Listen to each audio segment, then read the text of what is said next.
Hello, folks. I'm Foxface, and today I know exactly what you guys are here for. You're here to see snakes crawling about on a carpet. Because who doesn't want to see that? They're precious, they're cute, they're scaly, and they're more afraid of you than you are of them. Trust me. They have a tiny, tiny little brain that can handle all of three things in their entire life. Can I eat it? Can it eat me? Or can I mate with it?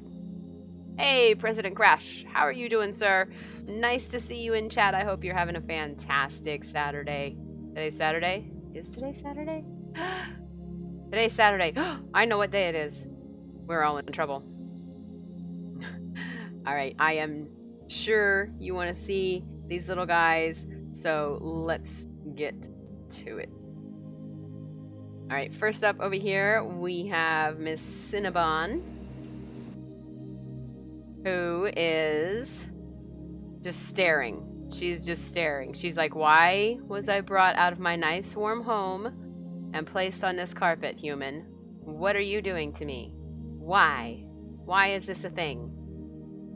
So as you can see, she was just kind of like all up in the camera, and it was really difficult to get a good shot of her because she kept following it for a little while. But you guys got a really nice close-up of her eyeball right there, and then she was just like, all right, I'm done with you. You're doing great, and thank you so much for the host.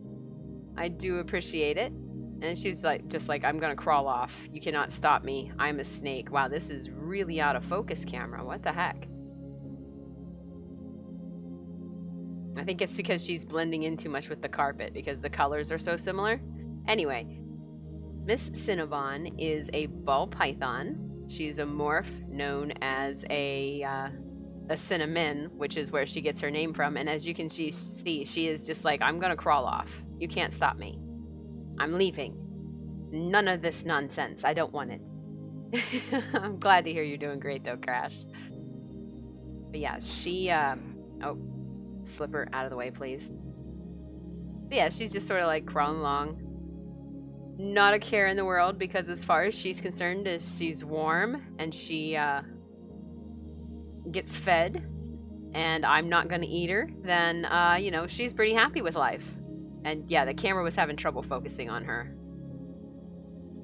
So she looks a bit fuzzy. There we go.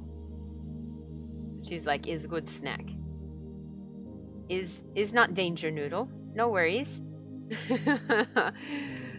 But yeah, nice big close up there of her eyeball. But yeah, this was just like on the carpet, right outside my room door. So it was like a hallway. It's a little bit brighter because there's more lighting. But you're playing Roblox. Oh, that's fantastic, Crash. Yes, danger ropes, Butternoodle. And this one is Clarice. She is a morph that's known, or that's called a champagne, which if you've been here for any of our other snake discussions, and we've just talked about the various genes and how they work together, she is what is known as a lethal gene. And I mean, that is not going to hand reveal. Yeah, hand reveal, Butter. But yeah, she is not going to, it's not going to hurt her at all. But if I were to introduce her to a male of the same morph with that carries the same gene, then their children would not make it out of the egg. Fox has champagne. No, that is what the that's what the morph is called, is a champagne. And I like it because it really, like how the other, when you guys see the other snakes, you see they've got like these nice big saddles and things. Looks like Marvel. Yeah, but like the other ones have these nice big saddles and things and stripes down their back, and her morph, it just completely obliterates that entire pattern. So she, as you see down her back, she's really got not a lot. She's got a couple little spots here and there, but the overall pattern of the snake is just completely gone. Looks like it's struggling to get over your leg. Well, it wasn't struggling to get over my leg. It was like it was trying to crawl down the hallway and get away from the camera and just wanted to go explore, and I was like grabbing her and pulling her back. So she wasn't struggling to get over my leg. She was like, "No, I want to go check things out. Mom, let me go. Let me go down the hall." But yeah, she is a little sweetie. She actually used to. All right, there's a couple snakes that when I've bought them, were very snippy, where they wanted to bite more than they just wanted to deal with humans. They were just like, "No, you're gonna eat me." So she was one of them. She was very scared. Every time I tried to feed her, or every time I tried to check her or make sure she had clean water or clean bedding, she would try to bite me. So she was very, very anti-human. And it took a couple of weeks, and I got bit several times, but eventually she decided humans weren't going to try to eat her, and part of the way to do that was I put her in, it's called a snake bag. It's basically just like a tiny little cloth bag, and I say tiny, but it has to be whatever size the snake will actually fit into. But when I got her, she was just a little hatchling, so it was a tiny bag at the time, and so her in this bag, and I just kind of held her so that she would get used to the way I smell and the feel of a hand. And after a few days of that, she was like, "Okay, well, you know what? You're not going to eat me. If you were going to eat me, you would have done it already. Instead, you're just going to sit here and hold me. I'm okay with this." So then we could graduate from not using a bag, not having to have her separated and things like that, to where like if I'm trying to change her water, I would have to make sure that she was like in her hide. Otherwise, I was in danger of getting bit again. But yeah, after a couple of days of that, she was like, "All right, I'm all right. You can touch my water. You can change my bedding. I won't bother you." So yeah, she was one of the little snippy ones whenever I first got her. All right, so that was Clarice. This is Matcha Tea, and she is one of the most expensive ones that I've got. She is what is known as a super lesser, and she is an all-white snake. Now, there's which snakes are the laziest? The big ones. The bigger they are, the lazier they are, it seems like, because they're just like, "I just want to sit here and digest my food. That's all I want to do with life. You can leave me alone, human. I don't want you to," they're still fine. It's like you go in, you can change their water, you can change their bedding, and they'll let you do it, but they don't want to move off their warm spot, especially if they're digesting some food. But yeah, this is Matcha Tea. Like I said, she is a all-white snake, which is not an albino. As you can see, her eye still has color to it, that little blue right there. It's because she is a blue-eyed leucistic, which is a lack of melanin. But an albino has no color whatsoever. As in, like, it even like where you can see the pattern would be is still going to be like the pink or the bright orange instead of the darker colors that the albinos carry. But she is not that. She has no pattern whatsoever. And it's because she is a super form of a single gene. And it's that specific gene that is making her have no pattern and be all white. There's other ones that will make a snake have no pattern and then be all black, and those ones are hypermelanistic. So yeah, that is Matcha Tea. And like I said, she is one of the most expensive ones I've got right now. Just because they are known to, like, when you try to breed this type of to get the super version, a lot of times they'll come out, they'll have some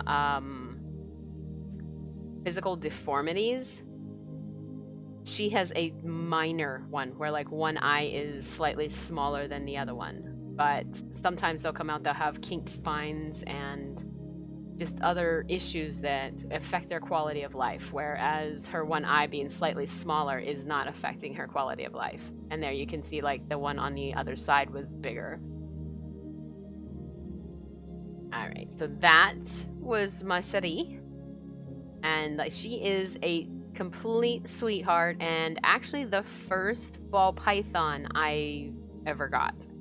I've had snakes before, but the ones I had before were San Diego gophers.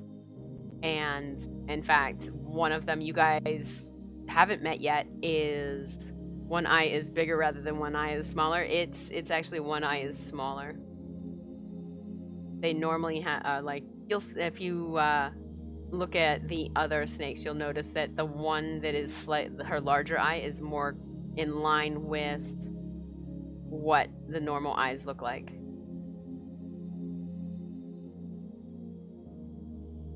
But it's something that unless you've seen them both, you're really not going to notice on her. Like if you're only looking at her from one side. But yeah, she is an absolute sweetheart. Loves everybody. She is I've taken several snakes to my college courses for various reasons, okay, not just because I'm randomly showing up for snakes, but because we're doing presentations and things like that. Once a semester I find a way to take a snake to school, okay? That has been my goal since I started working toward a degree, is I will always find a way to take a snake to class.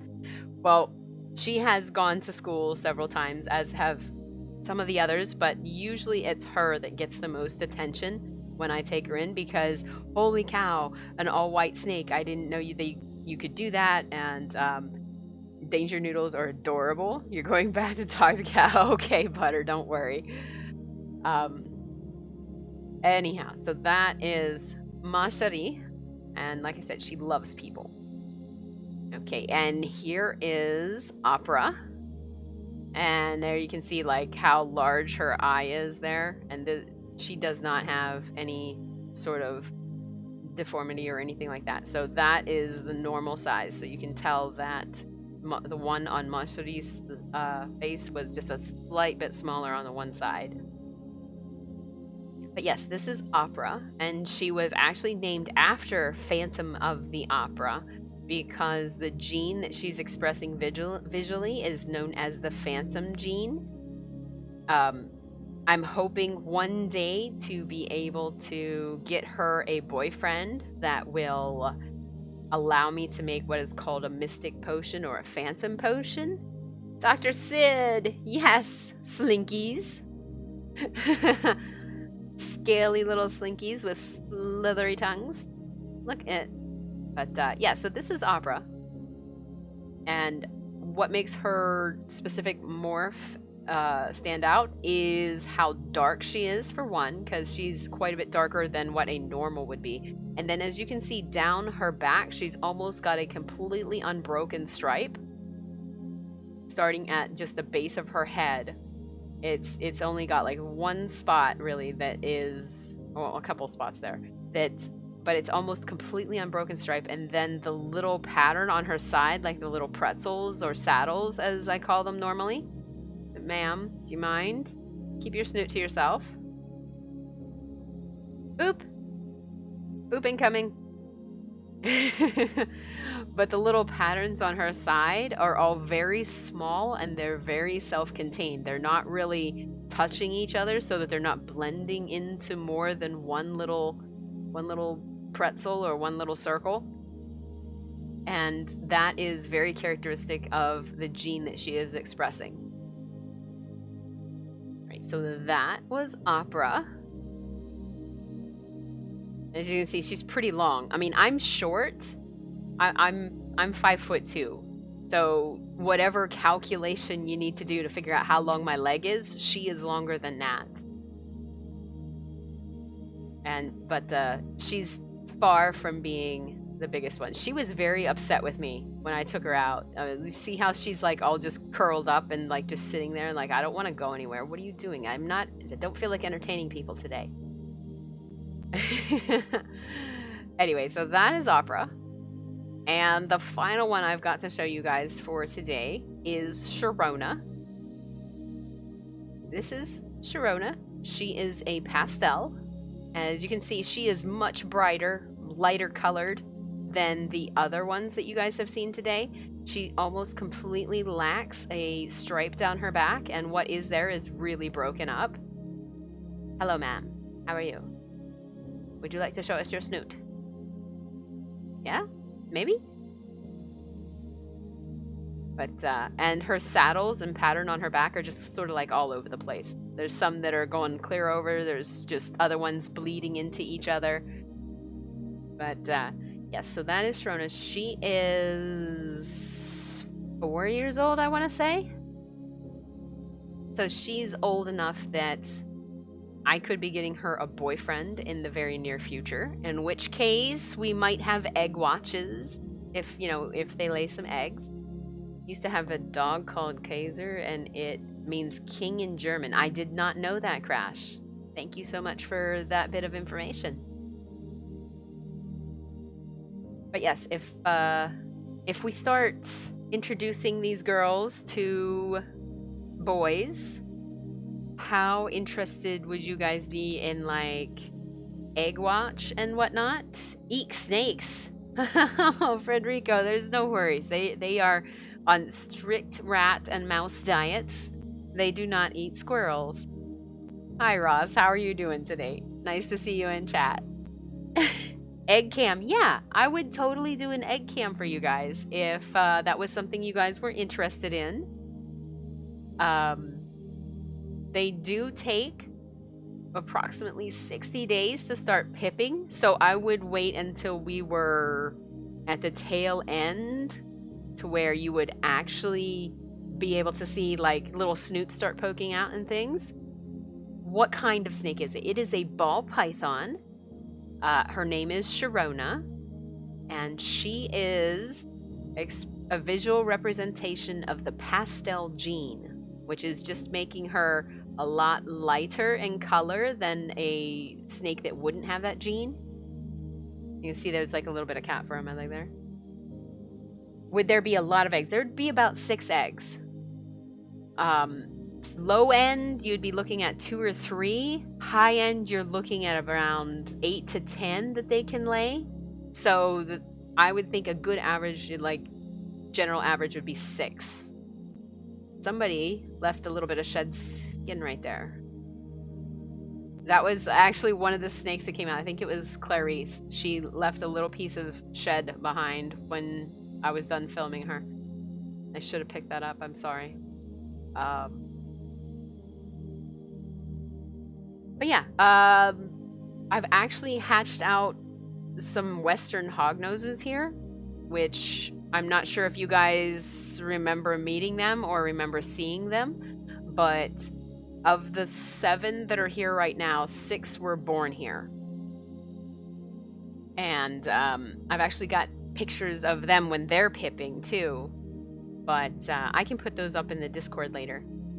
And yeah, if it's something you guys would be interested in seeing, then we will definitely do an egg cam when these girls get some boyfriends, and then you can check that out. But alright, so that is it for the snake portion of the stream. Thank you guys so much for joining me for that. I do appreciate it. I will I will be putting these videos up on YouTube later if you guys are interested in that. But yes, do you breed snakes? Yes, Frederico, actually. Like I said, I've had 1 clutch that hatched here. Most of it though is I forgot to tweet. Got distracted.